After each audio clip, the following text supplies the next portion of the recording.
Okay, welcome. Got some transition, but it's all good. So, this is a panel that I'm personally very excited about. I cover meat alternatives and the future of protein for The Spoon, and it's a subject that's just very near and dear to my heart, and I think is also really exciting. There are a lot of conversations being had, a lot of conferences dedicated to specifically this topic, and so I'm really glad that we're taking a little bit of time to delve into it with such a diverse and really experienced panel in this subject. So, as Mike said, we had Beyond Burger last night. We had Impossible Foods is in White Castle. You know, their company just is planning to bring cell-based meat to market by the end of the year. So it's a really exciting time, really fast-moving time. And so, as I said, our speakers have three very different perspectives on this, and so I wanted to do the sort of quick intro, emphasis on quick, and then we'll delve right into some of the meat of the issue, if you will. So let's start with Tom on my left. Hello everyone, Tom Mastrobuoni, CFO for Tyson Ventures, a venture capital arm for Tyson Foods. Thomas Bowman with Just, formerly Hampton Creek. I'm the Director of Product Development there. My name is Christie Lagally. I'm the founder and CEO of Seattle Food Tech. We make affordable plant-based meat.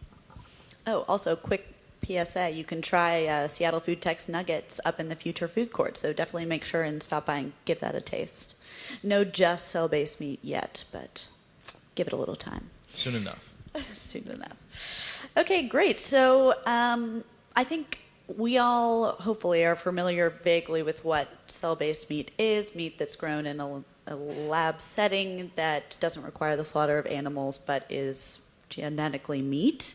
And one big issue that faces that and also plant-based meat is scaling. And I know we're all about, business scaling here at SKS. So I wanted to delve in with that topic and just sort of hear your guys' perspective on that. I mean, plant-based meat, the demand is growing so high, and cell-based meat soon will probably follow, and that's something that all companies are trying to figure out. So I'd love to just hear how each of you guys are tackling that and sort of how you think it's going to work out to feed the demand. I'll go ahead and jump into that. So, I mean, with what we do with cell-based meat, we realize that there's kind of a really big uphill battle. I mean, A, from texture, and B, from, something very well, the kind of the public perception of it, the ick factor. I think there's really going to be a breakover point with cultured meat when it comes to flavor. I think when consumers largely eat food because it tastes good, and that's one thing that we found. One thing when I got into this was I was afraid that A, it could not taste very good, or B, it could not taste like anything at all. But one of the amazing things we found is that it tastes incredible.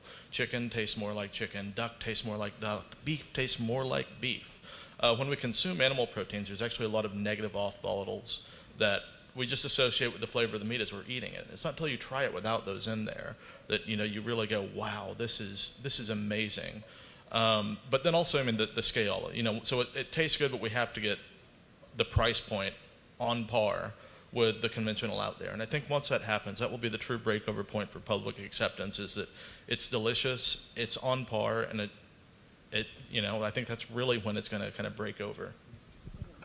But then in terms of scaling, that's something that's very new for you, as in you guys are going to be the first to bring it to market. But is that something that, it's something you're thinking of, but how are you tackling that over at Just? So, there's two ways we can really, get the cost down. A is the media. And, when you think about it, animals in nature, they eat plants. And, I don't think there's many companies out there that have the extensive knowledge base around plants and their components as we do. So we can actually break down these plants and create cheaper sources of media to feed the animal cells in the lab. And, with that, I think that's one way of getting the cost down, but then also going to scale. I think, there's a lot of companies out there doing this, but, we really have to take this to full size to really kind of prove out the model and to get the cost down. And so what we've done is, right now we're gearing to launch at the end of this year with the first ever Cell Ag launch, and what we've kind of done is just kind of slowly scaled up from a seed train to a larger model to where we have enough product to do true product development and get the product out there. Yeah. I know, Christie, that scale is near and dear to your heart, shall I say. Yeah, it is. I didn't want to take us off clean meat, though. Oh, yeah, no, we can go back and forth. Okay, yeah. I actually, I work on plant-based meat. At Seattle Food Tech, we make plant-based chicken nuggets and chicken patties for food service that essentially come in at the same price as conventional animal chicken products. So what we think about a lot at Seattle Food Tech is scale, how to be able to produce our products at very large volume, being that they are not made of meat. There is a lot of essentially equipment issues and production issues that essentially need to be reinvented for plant-based production.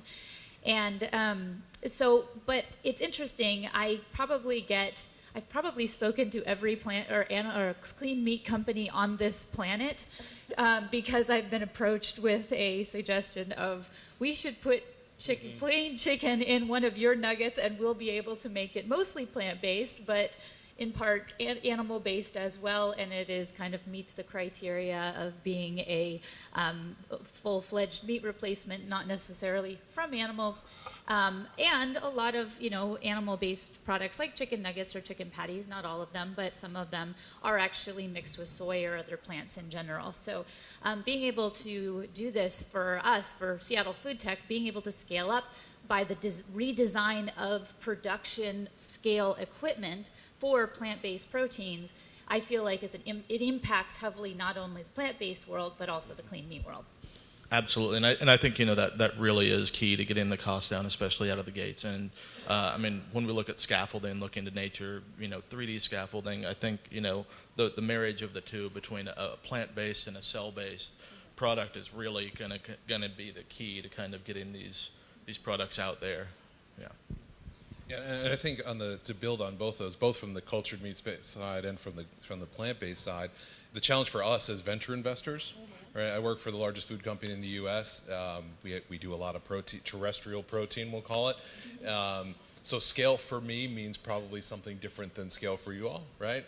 We'll do 35 million chickens per week in our network. So when I speak to entrepreneurs whom I love working with, and they say, well, when I get to scale, I'm like, yeah, man, but what does that mean for you? Like, does that mean 3 local restaurants in the Seattle area, or are you talking about Chick-fil-A on a weekly basis delivering consistent quality product over and over and over again? So that's the hurdle for us to get over. But selfishly, we think that that's sort of the value that we can bring, right? Because we operate those businesses day to day. And I'd like to follow up on that because I hear you 100%. I usually start every investor conversation with this statistic. In the United States, we produce about 103 billion pounds of animal meat, and it's growing at about 3% year over year. In the plant-based meat area, we produce 0.1% of that by volume. It's incredibly small. And even though plant-based meat production is growing at 6% year over year, within the next 4 years, we will continue to have a whopping 0.1% of volume of the plant-based, animal-based meat industry, because we are talking about completely different scales.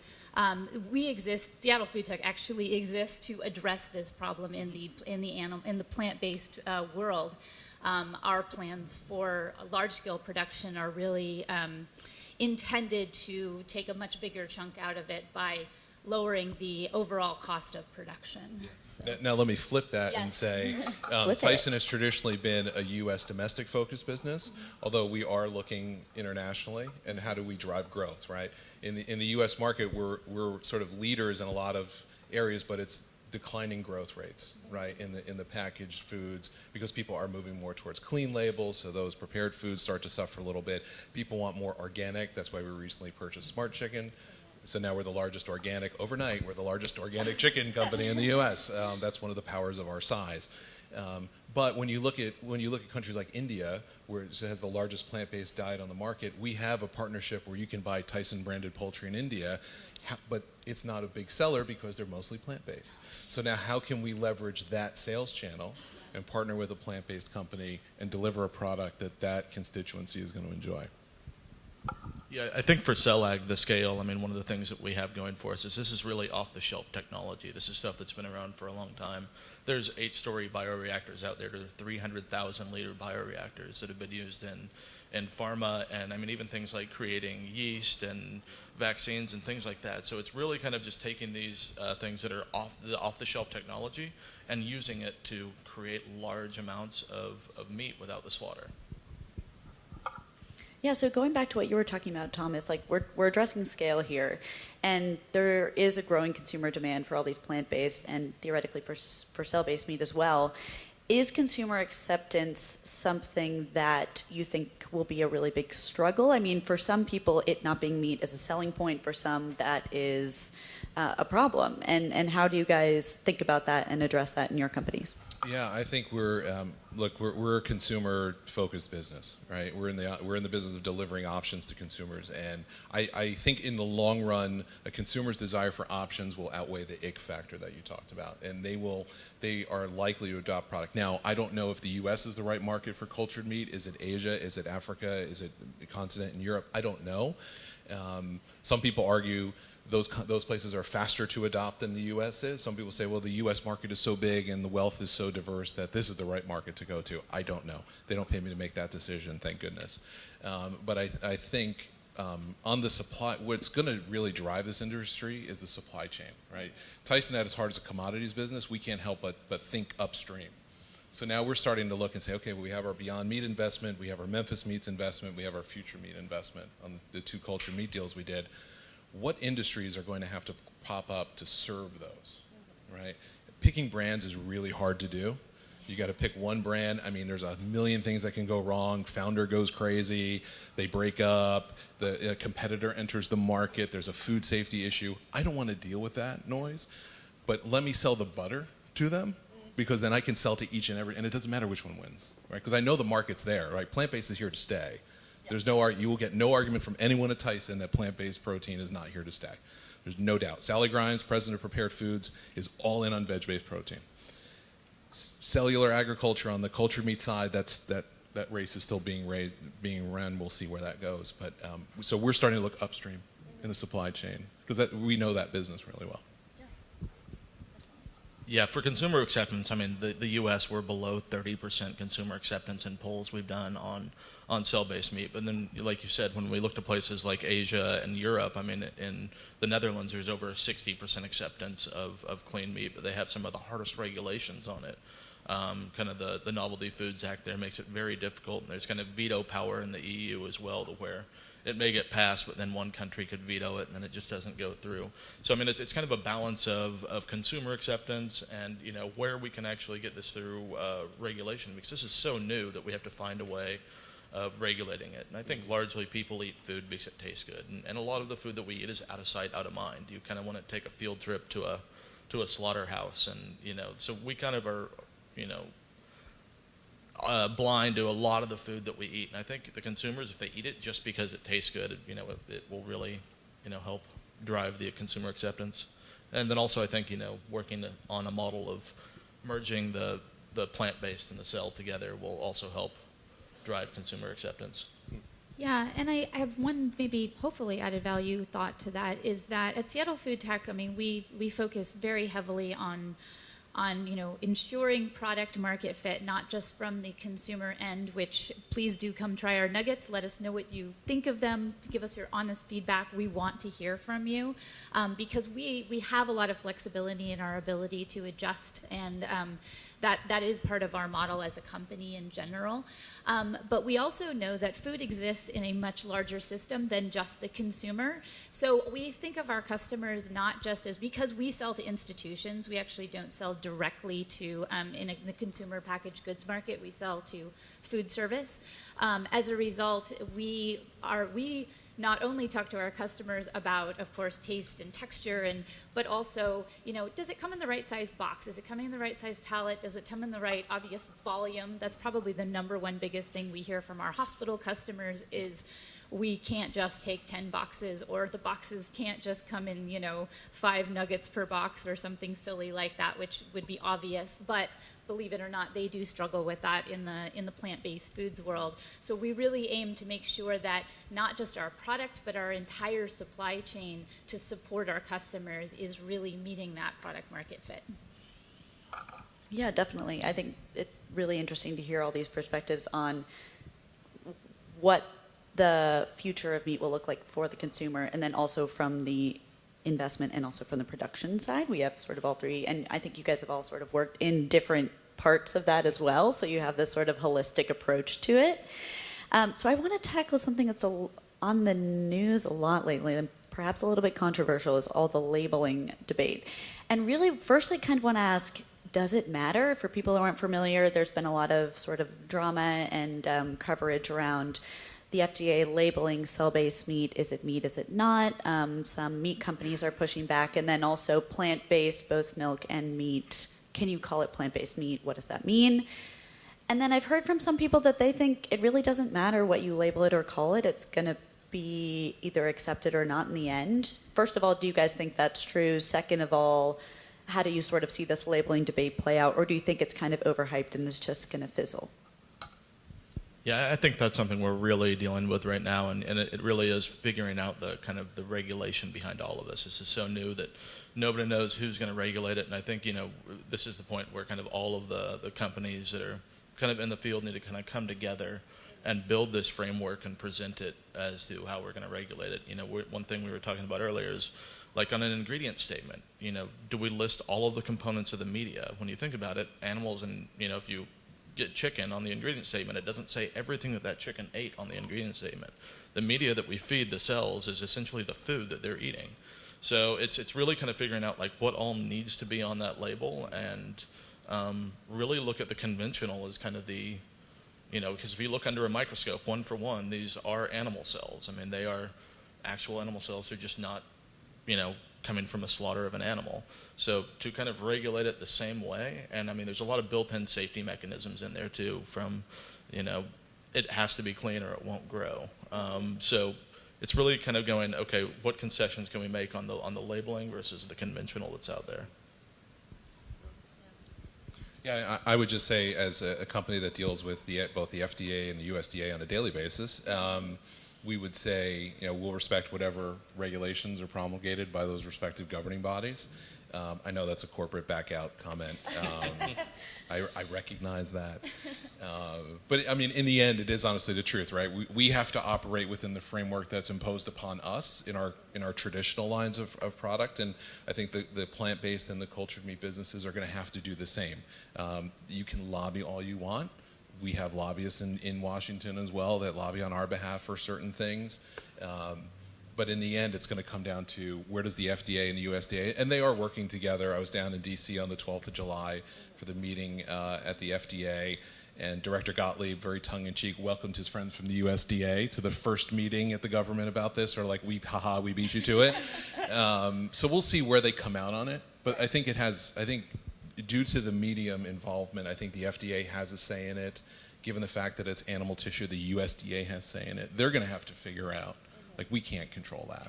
Yeah, is it something that worries you as being this large meat? Like, you are sort of big meat, but also you're investing in these new companies. Like, it will affect all of it either way. I mean, is it something that you think will have a big effect, the labeling, or is it something you're not really overly concerned with? People are going to eat what they want to eat.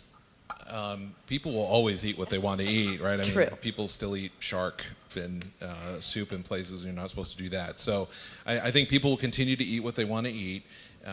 For us, we don't feel that these labeling issues affect our current portfolio of products, right? We'll continue to label our products appropriately.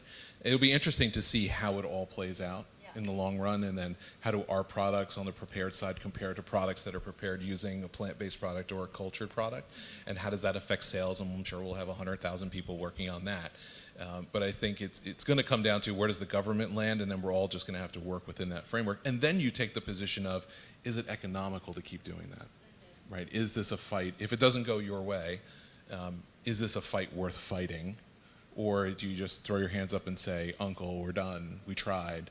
But I think we're probably, I don't know how long we are. I don't know where y'all are going to put your product when it comes out. Yeah, I mean, I think we don't know if it's the FDA or USDA, but I mean, whatever it plays out, I mean, we're going to have to play ball. But I mean, the FDA has a standard of identity for meat that says meat that comes from the carcass of a dead animal.